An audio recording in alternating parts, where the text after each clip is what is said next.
Good afternoon, everyone. Good afternoon. I apologize to John for not having the sound system ready for that. But is everyone ready for the program? Yes. All right. If you wouldn't mind, if you turn off your own cell phone so they don't bleep out during the middle, as so often happens. And if you're not on our email list but would like to know about upcoming programs, you can fill out a form over there on the far table and put it in that box.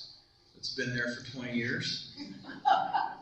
Next Tuesday on the 13th, so someone donated what is known as a cornet, which is a type of brass instrument, and it was from the late 19th century from a band called the Excelsior from Martin's Ferry. They call them all cornet bands, which is sort of a general term, but they're brass bands. So we're going to talk about the history of the brass bands here in the Valley. There were dozens of them. And then we'll have the brass quintet from the Wheeling Symphony Orchestra play some music for you. That'll be next week at noon. And then on the 20th, we'll have our panel discussion of Mouse, the graphic novel. We have about 3 left. If you want to participate, if you need a copy of the book, you can participate even without one. But you get to keep the book if you come to the program. Okay.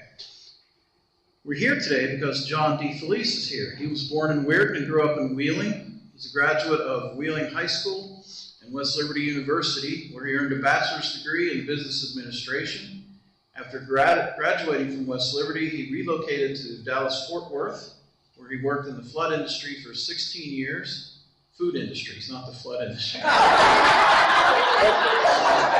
Very successful industry. Food industry for 16 years before becoming a teacher. He holds a master's degree in higher education, teaching from Texas A&M University-Commerce, and is entering his 30th year as a teacher. He is the author of the History of Segregated I.M. Terrell High School, Fort Worth, Texas.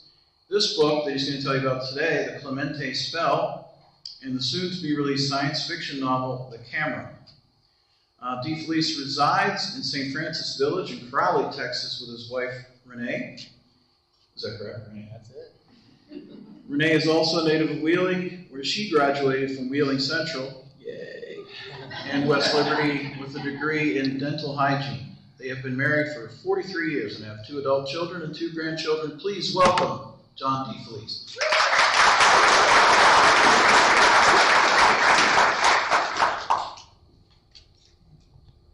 Let me see here. It's on my lap. Well, thank you so much, Sean. And I also wanted to thank Lori. I appreciate everything she's done. Some of you might know that Lori's brother, Mark, was a dear friend of mine, and I dedicated the book to him. A lot of you guys know Mark, his memory, so I relied on Mark a lot, in the writing, so he's going to be missed. Well, there's so many reasons to be happy to be back in the area. We had a family reunion at Oakby Park, the High River, Patsy's, DeCarlo's, Coleman's Fish. But I have to be real honest with you. One of the biggest reasons why I'm happy to be home is I'm just happy to be in a place where when I speak, there's a good chance that people might understand what I say. I love West Virginia. Probably don't know how difficult it is because of our unique dialect to communicate with the rest of the world. Even like simple tasks like shopping, sometimes is a challenge. I was shopping once and I asked the sales lady, "You have a mirror?" She just looked at me, and I said, "A mirror, it's a shiny, you can see yourself. And she goes, oh, a mirror. And I said, yeah, mirror, like Blair, Ohio. And I mean, Alexa, we use Alexa for shopping. You know, Alexa can't even understand me sometimes. When we look at the shopping list, what is this? I mean, and even our grandkids, we have 2 grandkids, they have a rough time understanding at times. You know, they're always over Rene. You know, Nene, I need this, Nene. And there's Rene. Wait a minute. And then Farrah, finally, one day, she said, stop, Nene. When we ask you something, what are you saying? Wait a minute. Hey, might as well tell her the truth. You know, wait a minute is a more efficient way of saying, no, wait a minute.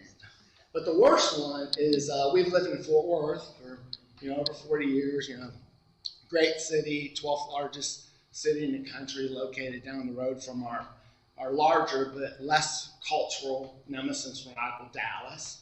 But in our part of town, it's like a bad dream that won't go away. There's a street and a mall that's spelled H-U-L-E-N, and it's pronounced Hewlin, not Yulin, and just the, you know, human, and it's just, yeah, human, that type of thing. So, but anyway, You didn't live on O Street when you lived here, did you? But it's real excited. You know, the three goals for today, I wanted to, you know, discuss the underlying factors that drove the writing of the Clemente Spell. I really wanted to encourage parents and grandparents to encourage their children and grandchildren to write. And I actually have a little example there. I learned a valuable lesson from my students when it comes to writing, so I kind of want to share that with you a little bit later on. And of course, I'd like to answer any questions you might have about the Clemente Spell. Yeah, when I was in my middle 20s, I started attending Bible study, and I developed this hunger. And it eventually led to the writing of the Clemente Spell. And then years later, while writing my book, I met a mentor, and I was able to give what I was searching for a name. And so what I call it faith through fiction. In other words, you know, all the books that you read that just, you know, that give you what could be referred to as a God moment. And so I found that really strengthened my faith.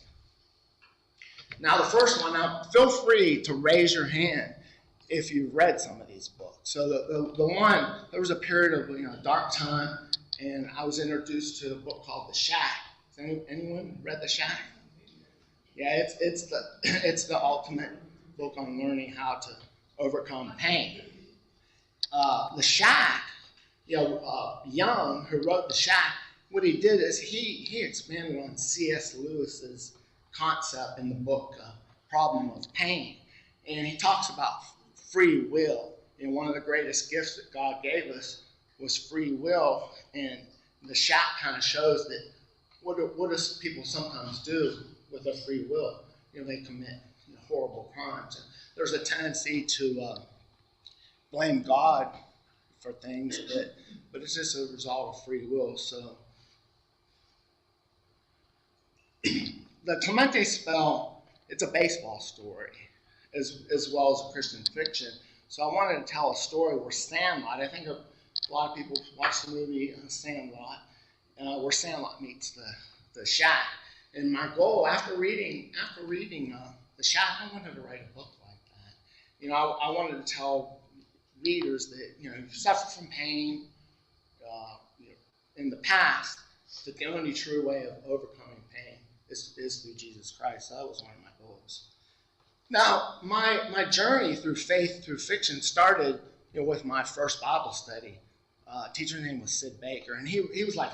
He was fiery. And I remember so many things that he taught. He used to say, I'm going to get a T-shirt. It's going to say Jesus. Now, what was the question? And I always remember, because you look at all the things that you go through, and you're searching for answers. You know, what is the answer? You know, Jesus Christ. And he used to always say, Mick Jagger says, I can't get no satisfaction. Well, you don't know Jesus Christ. In other words, if we try to find satisfaction in other things, it's going to be difficult. But a good place to start was the Chronicles of Narnia, the eight children's books, but with adult humor in there.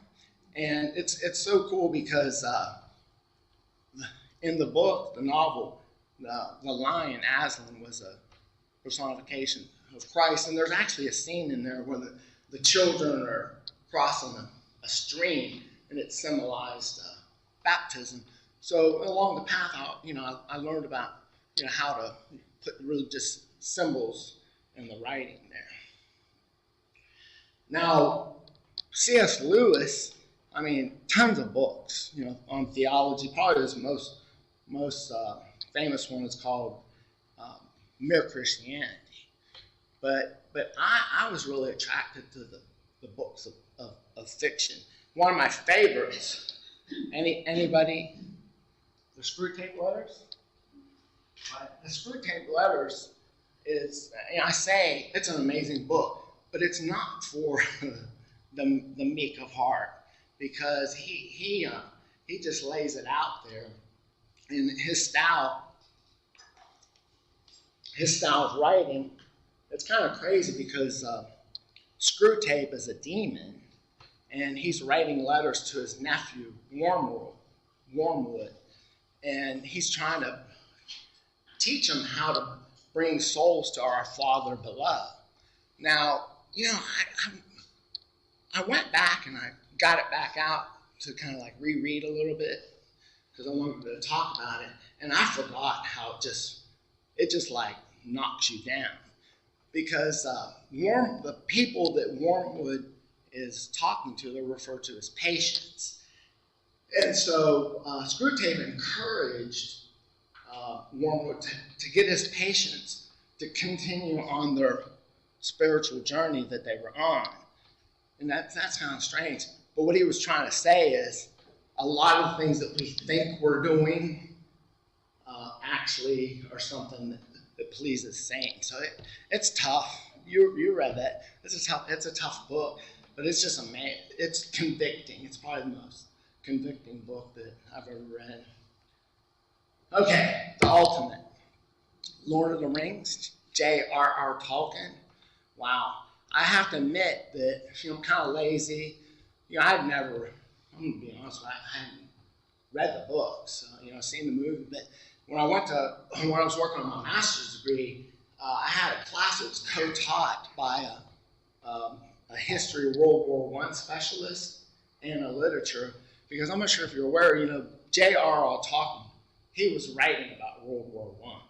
In other words, word for word, we passed through the poisonous gas, and then there was the ghost of the bodies, he wrote about the horror of World War I. He actually talked about flame-throwing, beasts, everything was World War I. But it's at the top of the class when it comes to spiritual imagery. So, I think it's relevant to say Lord of the Rings. In the books he tells us that while we were sleeping, we became consumed by the darkness. The darkness gradually, overcame us while we were sleeping. And I think it's true today still. So the question is there really darkness in the world today? So if so, what is our protection against the darkness? So Tolkien provides the answer in Lord of the Rings. Some of y'all might recall Gandalf the Grey, right? Gandalf the Grey engaged in a battle with evil in the form of the Balrog. I'm not sure if you remember this image, but he descends, into the abyss, and then he later arises as Gandalf the White. And so Gandalf the White in the books always appeared whenever in need. So it's a personification of Christ. You call him Christ, he's going to be there. So represented in that. Now, on this journey, faith through fiction, something really strange happened. In my book, went to a record party. I wrote about this when I was like 9 years old, and that's what caused me to learn I was different than the other kids, because everybody else was playing all the bubblegum songs, so I put on Paint It Black by the Rolling Stones. Got all these strange looks and everything. So anyway, I think it was probably in my middle 30s, driving down the road, and Paint It Black came on the radio, and it was a trigger, because I could not believe at 9 years old I was attracted to that song. Because you look at the lyrics, I look at myself and I see my heart is black. I see my red door must have been painted black. Maybe then I'll fade away and not have to face the facts. It's not easy facing up when your world is black. So it actually, because I think what happened, the Clemente Spell is actually a true story, because this spell sheltered me from the pain of growing up. And I know there's something about that song that kind of triggered it. I kind of crashed a little bit.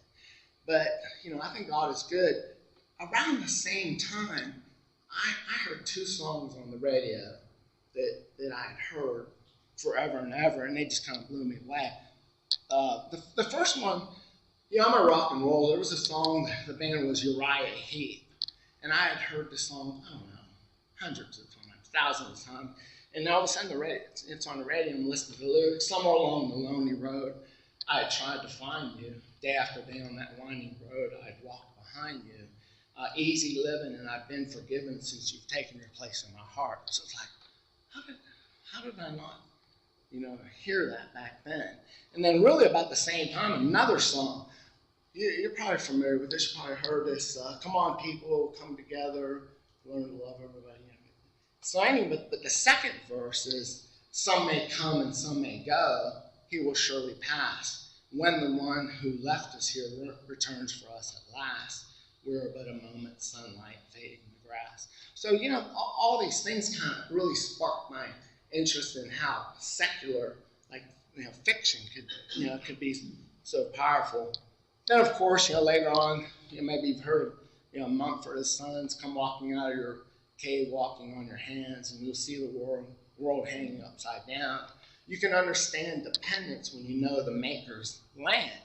And I will hold on hope. I won't let you choke on that noose around your neck. And I'll find strength in pain, and I will change my ways. And I'll know my name when it's called again. So, in other words, it's just a good reminder that, if you suffer pain, that can make you strong. My favorite one is, we like music. Rene's a good trooper. She goes to concerts with me and everything. But the first time I heard this, there's a band that was from Australia called Boy and Bear. And the first time I heard this song, I cried. Because as soon as it's such an unbelievable, uplifting song, like walk through a wall. But as soon as I heard it, it was obvious he was singing about getting baptized in the Holy Spirit in a secular song. He says, "In all you've seen, what it was that came down on me that night, a conjuring, I held on to that moment and lied just to make it alive. I stood out there in the covering, in the basking of the holy night. It put its arm out slow. I heard the whispering of silence floating down from the radio." So, but the ultimate, so of course, I buy this, download the CD. They're my favorite one, okay? It's not easy being a parent or a dad. I didn't have any, frame of reference. So here's, I'm listening to this song. Because I want to be an old man too. I want to be a role model to my kids. I get a little emotional sometimes. I want to teach them how to love, but you got to show me how to live. And so I remember hearing that, and parenting never ends. And I remember at that time I said, "Dear Lord, teach me how to live. I want to be a role model to my kids." Okay, switching to movies. Is anybody familiar with Robert Barron by any chance? Robert Barron, he's obviously anointed because he's got video series and books, and it's astounding because he talks about scripture readings that you've heard your whole life, but I don't know, for some reason he is able to look at these readings and just give them stronger meaning. An example is I'm not into zombie movies or Walking Dead or anything like that, but I was introduced to a video, and this was a movie, World War Z, right, about zombies. Robert Barron takes a take on it. So of course how it goes. The zombies are going to spread. They're going to take over the world, right? Well, the zombies represent sin in the world. That sin is spreading, and unchecked, it could destroy the world. But fortunately, scientists in Jerusalem found a man that was immune to the virus, immune to sin. They used his blood to create a virus to save the world. So it's like, oh my goodness gracious. So it's pretty exciting. Now, I turning point is I met a professor. We have these Acts retreats, and he was a guest speaker, and he really bumped. I mean, I started right, boy, he really bumped up my motivation. He was just incredible. So one thing I liked about Dr. Middleton is always talks. He always left something that you could take with you, and this is one of my favorites. He said, what you are is God's gift to you. What you become is your gift to God. Is that a quote? My hands are small. But he wrote this book, Theology After Reading, and Christian Imagination and the Power of Fiction. And it's commentary on about 8 different stories. And it's just astounding. So it's like everything was in order, building up to writing this book. I knew what I wanted to do, but, along the way, I learned more. So what I wanted to do is I started learning a lot about spiritual imagery, and I wanted to include it into the Clemente Spell. So this is an example of one thing I learned. Does that look familiar? Raging Bull, Robert De Niro. I mean, Martin Scorsese is a genius. I mean, the photo, even the hair looks like the thorn, the crown of thorns. And so it's just amazing. And a lot of times we miss a lot of these imagery. So I tried to start honing in to learn a little bit more about religious imagery. Now, the ultimate, Last Temptation of Christ, banned by the church in 1950. Don't read this book. Has anybody read it or seen the movie? Well, I tell you, it's not surprising because, unfortunately, Rene says, I had a little fundamentalist streak in me, and wouldn't let the kids watch the Smurfs, so I'm still paying for that today. But at the time when they were going to make a movie out of it, all the conservative, televangelist, James Dobson, don't read this book. Don't go to this movie, right? And so what I found out from Dr. Middleton, he was actually a Baptist minister in the UK, and he was the same way. No, I'm not going to read this. But some of his other preachers were saying, hey, you need to read this book and watch this movie because your sermons are pretty much what he's trying to say. So he said he read it and the scales fell off, and he considers the book to be the 5th gospel. That's pretty powerful world. So, but to understand the significance of the Last Temptation of Christ, you have to understand this quote from St. Gregory. St. Gregory said, what is not assumed cannot be healed. So what he was trying to get across is Christ was fully human. In other words, he every last drop of our emotions he felt. So then he can heal that. Now, the author in this book has 4 stages that he saw Christ's vocational development. And I mean, this is really kind of shocking, this book. But the first step was Jesus is the carpenter. And it's kind of crazy, but in this book, Jesus made crosses for the Roman Empire. It's kind of crazy. And so the next thing is Jesus, the Son of Man, meek. Blessed are the meek, they shall inherit the womb. And then Jesus is like the son of David, fierce, going through the temple, overturning the tables, and then finally, Jesus, the Son of God. And so, what the author is trying to get across is Jesus experienced all the same temptation, every one of the temptations that we experience. And so, from that moment after reading, we use the word life-changing, a lot, but this book really was life-changing. I mean, from that moment on, I just think, well, sure, Christ, didn't sin; he was God.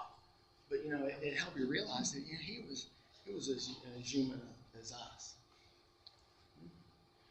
Okay, the story behind the Clemente Spell. I wanted to. Jesus. I have some witnesses here in my family. I wanted to document the craziness of my family. Of course, the eye of the hurricane was always my mom when it came to our Sunday gatherings. But she knew how to stir it up. And so, and then my mom, oh my goodness, somebody might Chester, my mom. But, I remember one time in East Wheeling, I might have been like 14 or 15 or something like that, and she's talking to a neighbor, and she says, Johnny Paul's not interested in girls, he's interested in baseball. Mom, please. I mean, how do you have the heart to tell your mom, I can't get a girlfriend? I mean, but all these things I wanted to document. And of course, I wanted to preserve the legacy of my Uncle Bob. My Uncle Bob was like incredible. He could do anything. And the honest truth is, growing up in chaos, and even in life, I mean, I ran a marathon and everything, and whatever I do, I always think of Uncle Bob. In other words, keep your nose to the grindstone. So I wanted to document it because he's always with me. One of the things I wanted to do is I wanted to try to bring to life the magic of 2 particular neighborhoods that I lived in. Of course, there was Weirton Heights, and of course my beloved East Wheeling. Now in Weirton, does anybody remember the movie Super 8, J.J. Abrams or anything like that? See, when I'd already started writing, right, and this movie comes out, and it was set in my neighborhood. It was filmed in Weirton, and I'm sitting there, because that's where the spell originated, in my neighborhood, in my back, porch. This spell, this baseball thing, and I'm watching this movie, and it was set right there. This movie. So I'm thinking, J.J. Abrams and Steven Spielberg, how did they know? They discovered the same magic of that neighborhood. Okay, now, this is the honest truth. 9 years to write a book. 6 years, it was bad. Rene wanted to read. No, you can't read this. It's not very, very good. But I've always had this disdain for the mundane. In other words, in mediocrity. Seriously, I would rather fail than not try. So this movie. Does anybody remember this Amadeus? You all remember that the music minister from Italy? Mozart mocked him, right? And he wanted this. It was a historical fiction, but I thought about this movie a lot because the mojo from writing a book came from this Antonio Solari.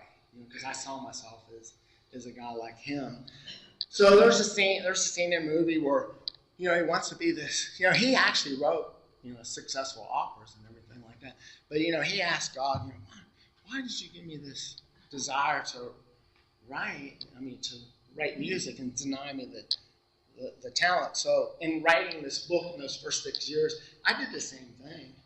I just like, Lord, why did you implant this desire to write a novel like a lust in my body and then deny me the talent to do it? So, I had to kind of work through that.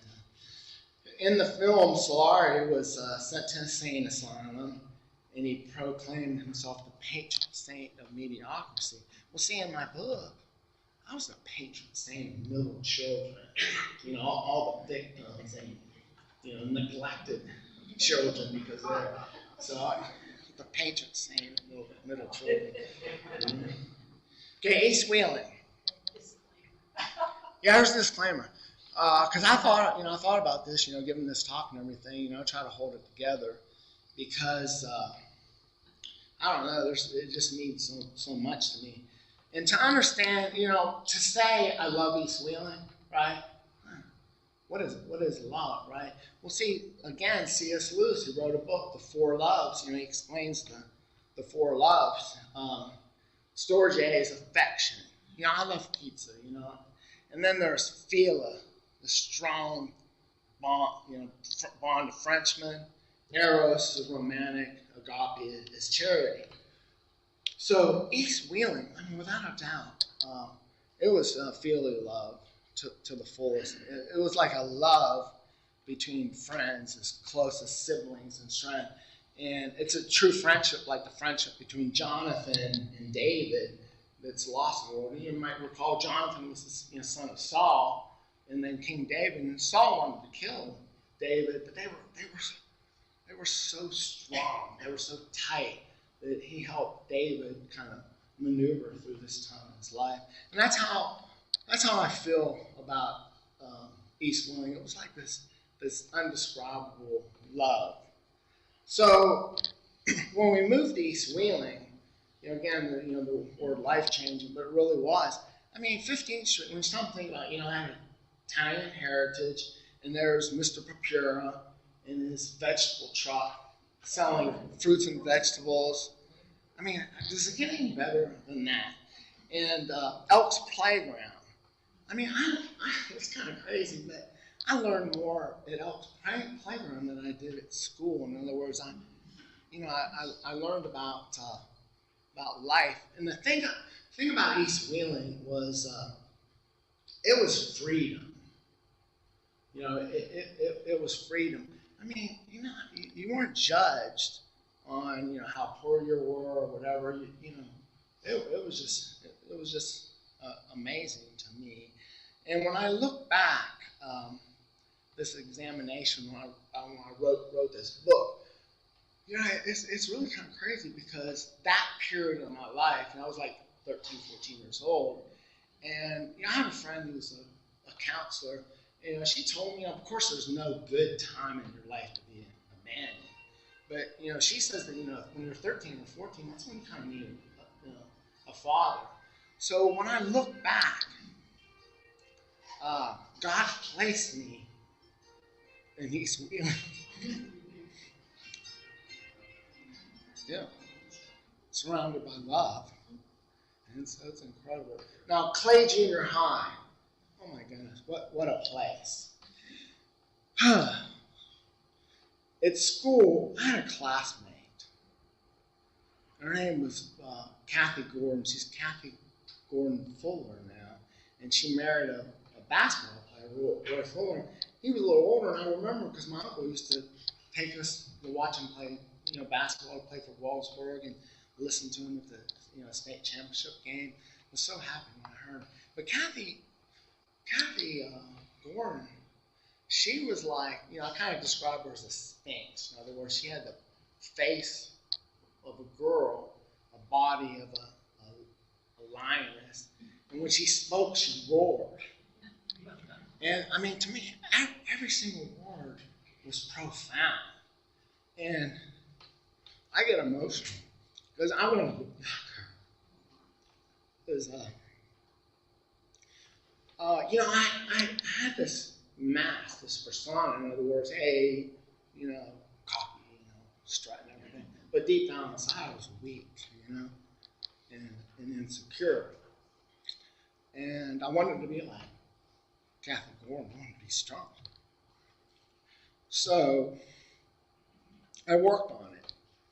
I worked on it. I wanted to, snap out of, this slumber and join the human race. Because I knew I was going to have to try to do it on my own, But, Kathy, if anybody knows Kathy Fuller, tell her I love her, So, but anyway, East Wheeling was the best, So the question is, how did East Wheeling influence my writing? Well, without East Wheeling, there would be no Clemente Spell. In other words, chapter 18 was the first chapter that I wrote. It's centered around the baseball game, and so then I kind of actually worked the novel around that. So I remember playing baseball. Kim Brewer played with Joe Sklarski. They went on to become state champions. We were East Wheeling Pirates and the South Wheeling Indians. I hit this triple, off of Joe Sklarski, and I was like, that was the happiest moment of my life. So, I wanted to kind of preserve that so I crafted this story, kind of began that chapter there. It's kind of funny, our adult minister, at church, he read the book, he goes, man, hey dude, chapter 18 is awesome. And then I had to go back and read it, I forgot all about it. So, but anyway.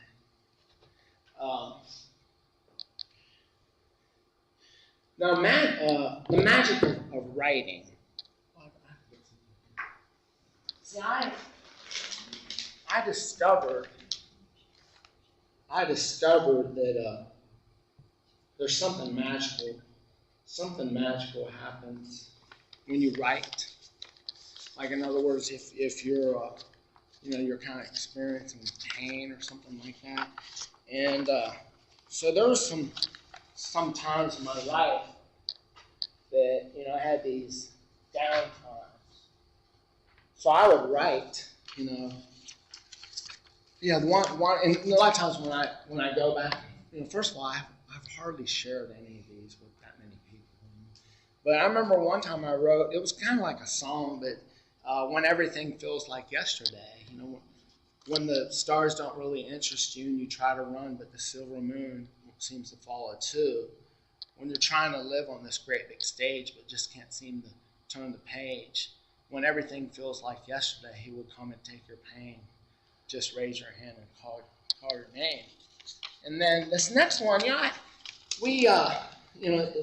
work with kids that are, at risk and in trouble, and we have these little groups, circle groups, that you share stuff, and it's kind of like confidential. So I've shared this with my students at times.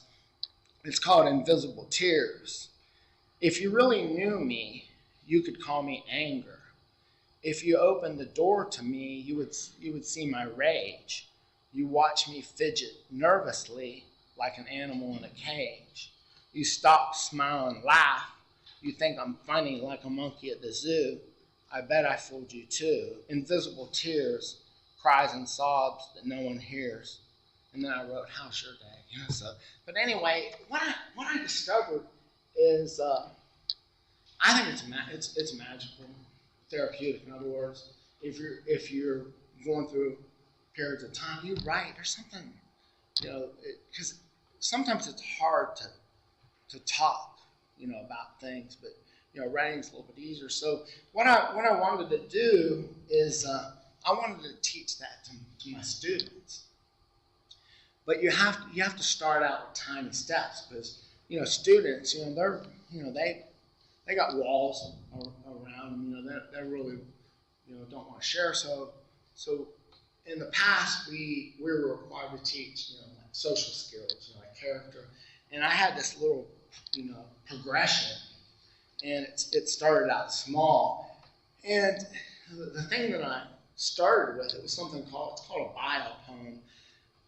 The student writes their name, and they write 3 adjectives to describe themselves, and it asked the same question over and over again.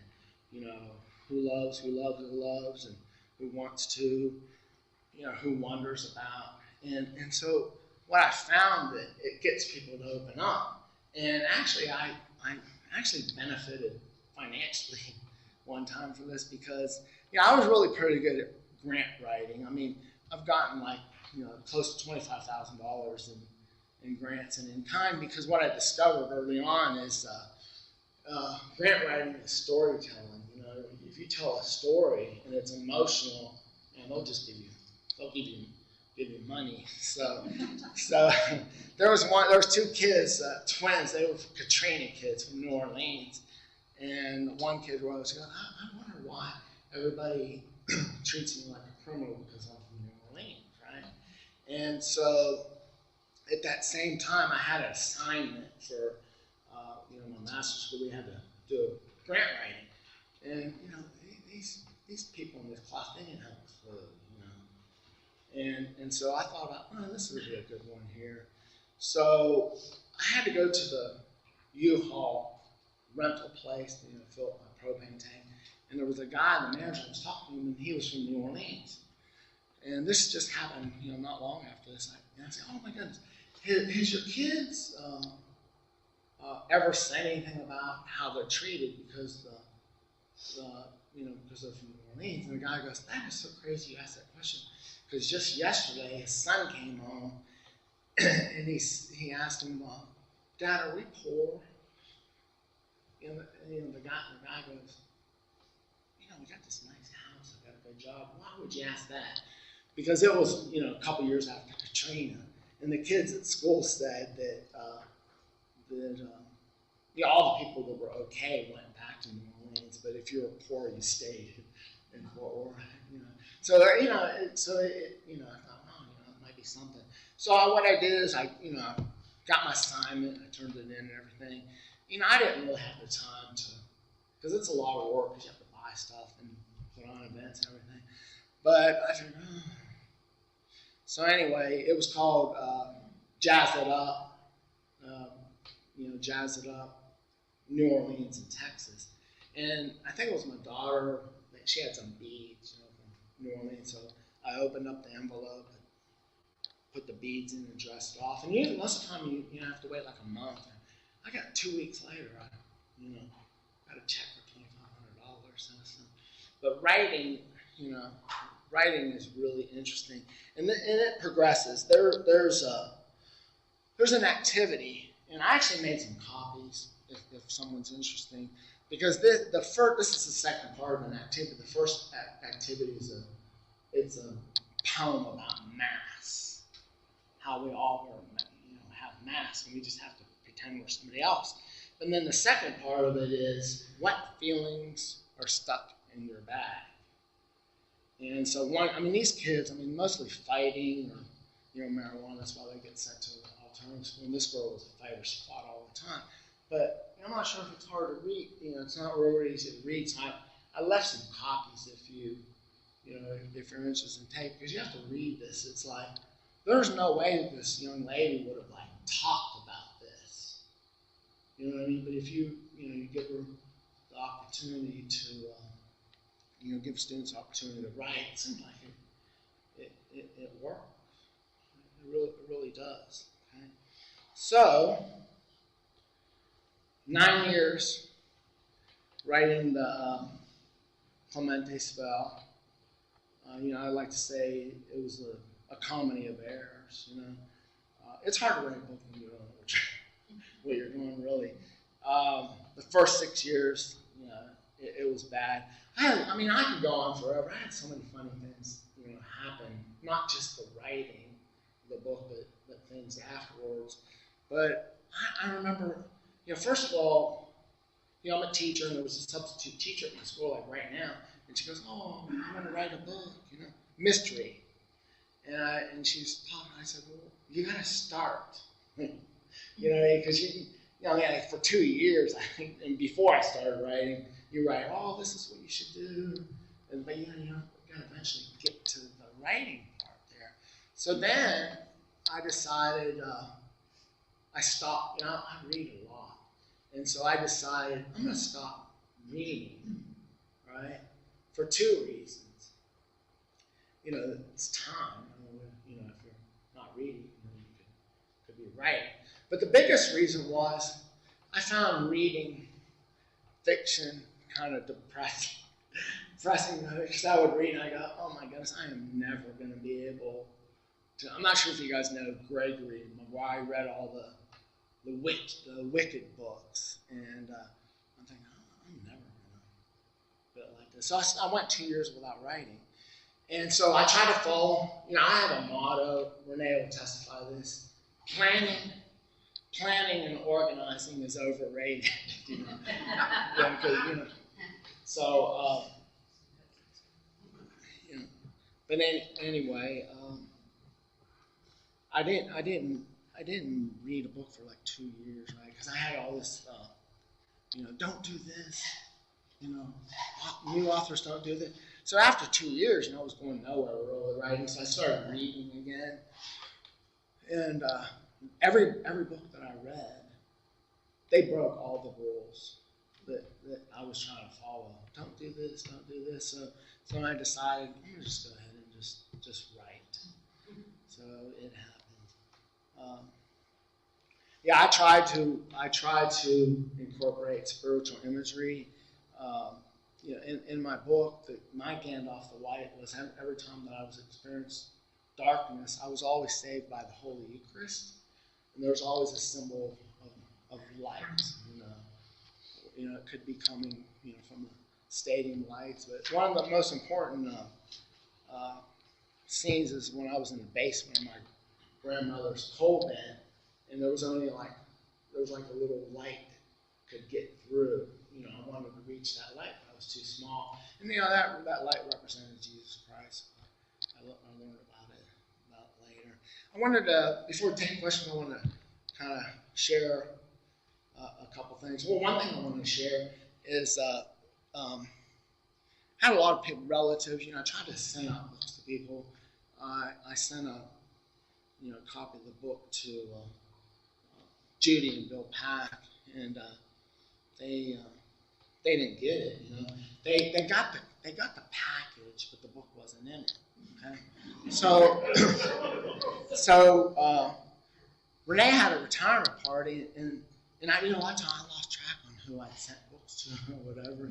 And so I asked a guy, hey, did Gloria get the book? Yeah, she bought it on Amazon. She said it was autographed. How's that possible? So I talked to her. She goes, yeah, I got it used, and it was autographed.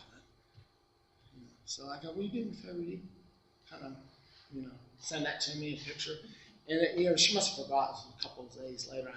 And along the way, I was trying to envision in my mind, who did I send that book to that put her on Amazon, If you didn't want to read the book, just, So anyway, she sent a picture, and the autograph was, it says, Dear Judy and Bill. So one of our close friends got a book that I don't know how that was possible, but that could happen. But anyway, we had our reunion, and it was pretty amazing. All my relatives. I have the best family in the world, and I got one of my cousins got me a Clemente jersey, But then all of a sudden, my cousin Chi throws a monkey wrench at me, brought me to tears. My whole book centers around this magic that was created when the Pirates won the 1960 World Series. I was 4 years old, and I drew the correlation. I went outside, and I discovered that the leaves were all different colors. Then I found out the Pirates won the World Series, and I thought that it was the Pirates that won the World Series, changed the color of the leaf. And then, when you're only 4 years old, the next thing you know, everybody, that's the only thing they talk about, was the Pirates and everything. So there was this stuff. So anyway, Chicha goes, hey, I got a present for you. So she pulls out this transistor radio, and Uncle Johnny, he played a starring role And I mean, because I remember, he was so enthusiastic about baseball. He's left-handed, by the way, which doesn't seem fair because they force switched me, so that didn't make any sense. But I always remember his passion for baseball. But anyway, she hands me this transistor radio. Uncle Johnny was he worked on the railroad, and on like the October 13th, 1960, when the Pirates won the 7th grade World Series, instead of working, they sat around listening to that game on this transistor radio, and they saved it after all these years. So I mean, I'm serious. It's just like, wow, the perfect gift, So anyway, I talk a lot. I'm a teacher, so if anybody has any questions, I know I get a lot of questions about, hey, is this a true story? Well, do you ever see movies that based upon true events? See, I wanted to write, no, seriously, I was going to write, sadly, based upon true events, right? But I couldn't do that. I don't want to be a spoiler, but, Rene was chapter 21. That's how I met Rene. So it's hard to call it a sad story. But anyway,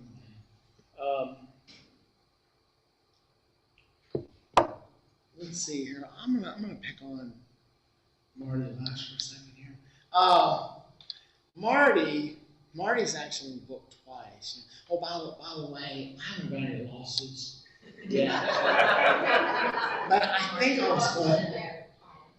was supposed to ask permission to use people's names. But my publisher didn't say anything about that, But I tell you what, they did say something about my Uncle Ray.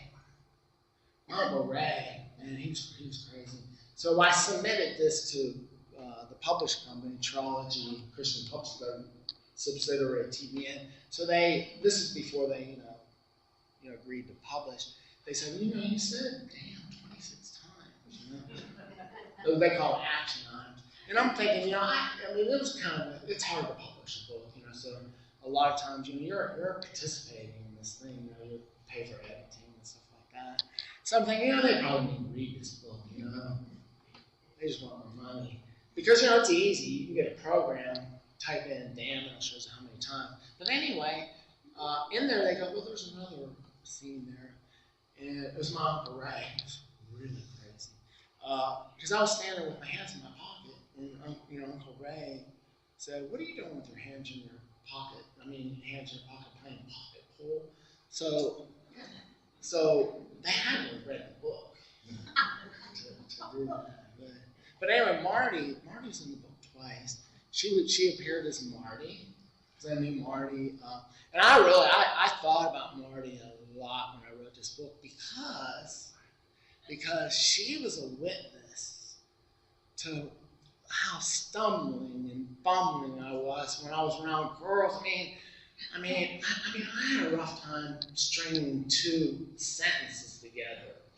You know what I mean? But anyway, she was in their book another time too, because there was a scene where that's when I crashed. We were in a little swimming pool, and I went down the hall and crashed, and got stitches and everything. But there was a girl from California that I wanted to impress and everything, but the words just. I kind of thought about that. So. And of course, Chester Lenowitz. He was one of the stars. Chet is great, man. Kim Gruber threw a couple darts at me. He was my roommates in college, and he knew it took 9 years to write the book. And I used to stay up late and type my notes. Tick, tick, tick. And so he understood, why it took 9 years to write. So if there's any questions, if anybody has any questions about the book. How many read the book? A few people? Yeah, Mark Reichenbach, he was one of the guys. We were at West Liberty, and we got invited to go on this bus trip to watch a football game, and the bus driver quit. You know? Well, my cousin, I was a canoe, if that means anything, but my cousin's husband was a canoe, but you know, a couple guys got arrested, and the bus driver had to go, and you know, the back door was all, you know, banged up. So I remember Mark, we got off the bus, and I said, "Man, I'm pledging this fraternity." You know, it was like heaven. You know? But anyway, hopefully I'll finish book number 2. It's going to be a science fiction question. Clemente Spell. That is Roberto Clemente, right? Absolutely, yeah. So, can you tell us why that's... You know, I appreciate that question because I always had a disdain for the mundane, right? The ordinary. I would go to church, you know, you're little, and I hear all these stories, you know, Moses parted the Red Sea and the burning bush and Daniel in the lion's den. And so every day, you know, I would go outside and I would look at the clouds and waiting for them to turn into like a giant monster. And, you know, I would like, you know, trying to get the bushes to catch on fire. And what's up with this, you know? This is boring, you know? I need some excitement. Then I discovered Roberto Clemente. See, Roberto Clemente, I thought it was supernatural because, you know, a ball could be hit to the wall, and he could throw the ball all the way to home plate without hitting the ground. So I thought he was supernatural. So I wanted to be like Roberto Clemente.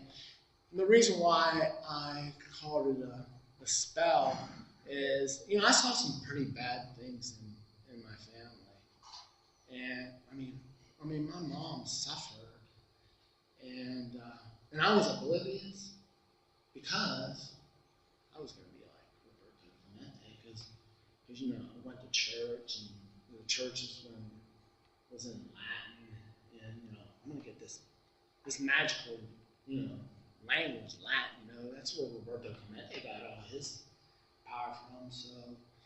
So I got it too, you know, that power from Latin. So you know, we would go around. My father plays dominoes better than your father. I love the Lord. But anyway, that it sheltered me from pain.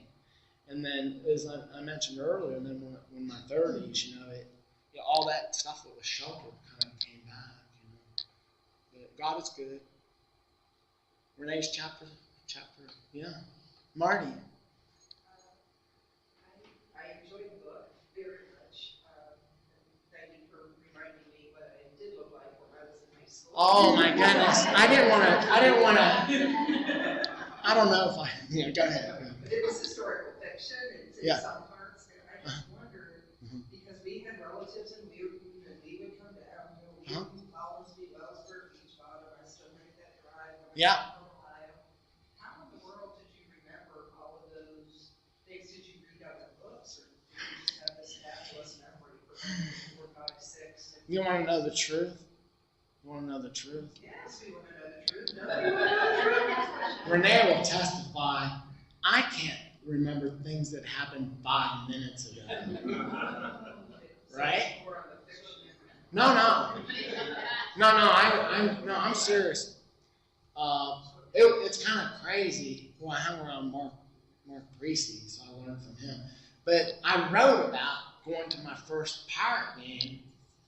You know, we parked in a gas station. We walked through Shenley Park. So one time I was coming home, I got the car rental and I drove to the old, and I tried to find the gas station. It wasn't a gas station, it was a tire place. So I parked in the same place that we parked, walked through Shenley Park, and then I could add details. No, I don't know, I just, the memory, it's like a side effect of being dysfunctional, I think, or something. I don't know. But I remember stuff. Yeah. Yes. Did you go to church at the you lived in East Wheeling? Oh, absolutely. Yeah, absolutely. Yes. Sure. Yeah, it was kind of amazing because I remember coming home, and I don't remember it being that nice. So I think they remodeled along the way. But I had a lot of fun, writing. I'm trying to finish my second book. It's going to be short. So I don't, I punished people 496 pages. That's like cruel and unusual punishment. So the second book, one of these days will get finished. What Rene said was, when I was writing this book, it was like, oh, is this ever going to get finished? But then all of a sudden, I got a little motivation because there was a movie that came out that apparently it took 10 years to make. I don't even remember that movie. I forget the name of it, but it was in something. Oh shoot! And it took 10 years to write do a movie. I would take care. But Rene, I was telling her about my second book, and she goes, "I'm gonna be dead before that." So I'm gonna prove her wrong. Yeah, a lot of crazy. Yes, sir. Have you been up to the Clemente Museum up in Pittsburgh yet? I don't think so. Yeah. Has it been there for a long time? I went probably 5 or 6 years ago. No, I don't think so. And, I'll have to do it's down the strip this week on Smallman. It's an old firehouse. Bob Wall actually was my tour guide when I went through there. Yes. Who was it? And it's interesting. They have Clemente's picture with clouds behind him that looks like rings. Oh, that's cool. You need to go up Oh, yeah. while you're still out. Yeah, one of my cousins that gave me the T-shirt, he had a really good story. See, if I would have known that he had been to so many games, I could have used him for reference. But he said he was at a game and Clemente walked by and signed the ball. Yeah. Can you imagine an autograph ball from him? But anyway, he said he came home one day and the ball was not up on the shelf where it was. He went outside and my cousin Johnny, his friends were outside playing with it and destroyed it. There was no autograph on it. Oh. Yeah. I don't know. Lots of crazy things. I don't know. Any other questions? Yes. Just a comment after reading the book. Yeah. And talking about all the dinners we had in Claremont. Oh yeah. And but learning the history of how a grandmother and a grandfather, Oh yeah. your grandfather and DeFelice, how they actually came over, Right. Yeah. when they came over, and then marriages and different things like that. Right. It was really eye-opening for me. Yeah. And I'm like, he must have really done some Yeah. digging in here for that. Yeah. In the book, of course, and I didn't know what my great grandfather did over in India, so I had to craft a story. But I had to do motive because if you haven't read the book, that he did some ghastly stuff, and so that was like fictional. But he was bitter.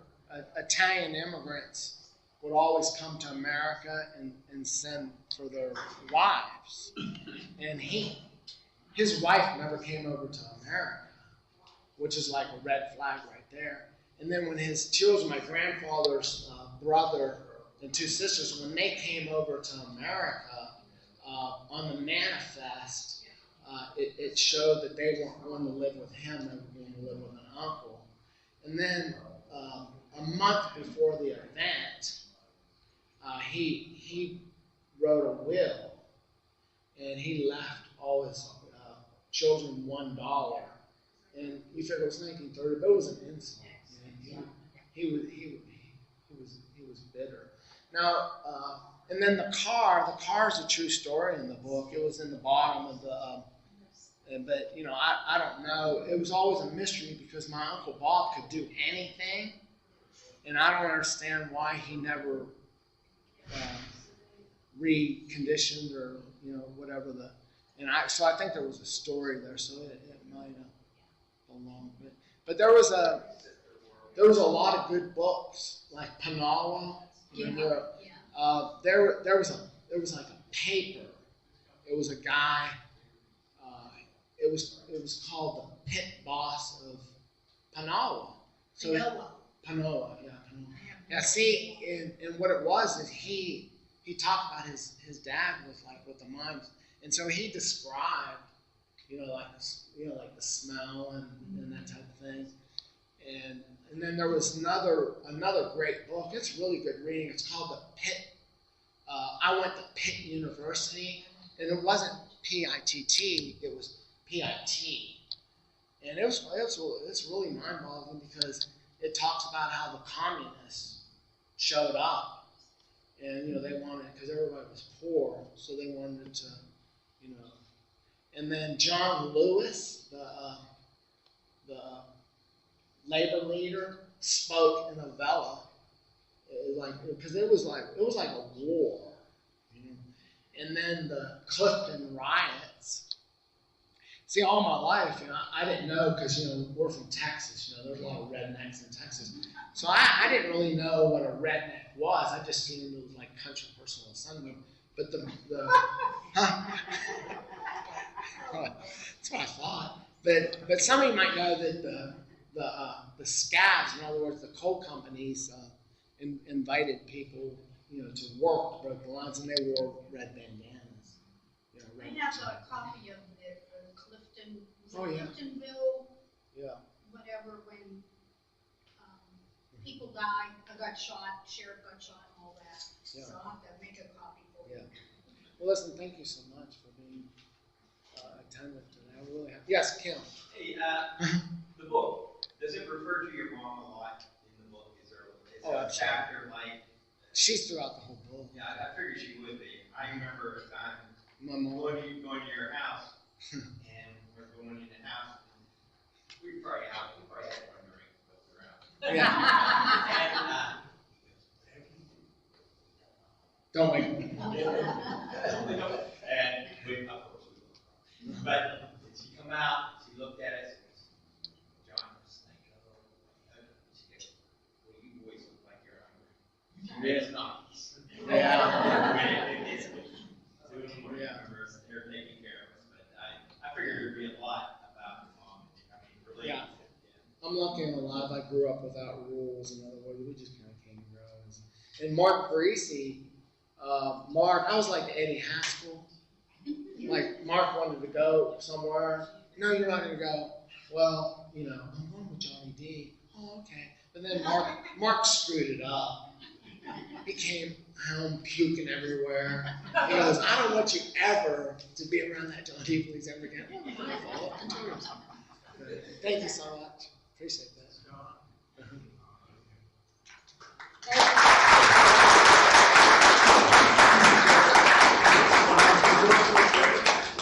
Yeah, there's some books. If who wants to talk to John?